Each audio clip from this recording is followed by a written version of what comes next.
before we dismiss, I have some Dami-dami na announcements. naman pa, Eme. You will have your new classmate and he will be joining our class starting tomorrow. Tapos magbabantay pa ako ng kapatid sa bahay. Tapos, Hi guys, my name is Sean. Pero kahit gaano man kadami yung crush ko dyan, siya pa rin talaga yung number one.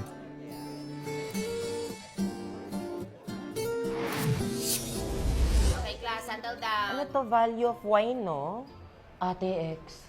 Ha?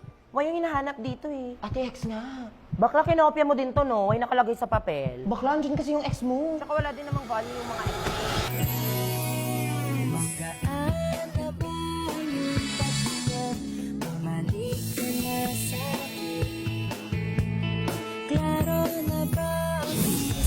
Ay, ano yan, te? May favoritism? Pag sa kanya matigas na agad yung ice, tapos sa akin hindi.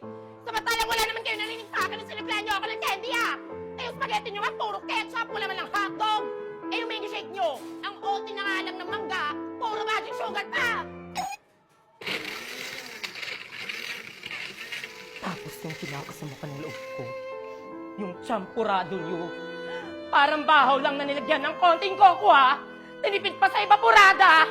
Walang kalasa-lasa! Binaboy niyo yung paborito ko! Yung paborito ko, champurado! Cham-cham? Huwag mo ako ma-cham-cham-cham-cham! Two old friends meet again. Cham-cham? Precious! Ako to, si Jared! Talk about the place. Tapos na yung Hell Week pero di ko alam ba't grabe pa rin yung kabog ng dibdib ko.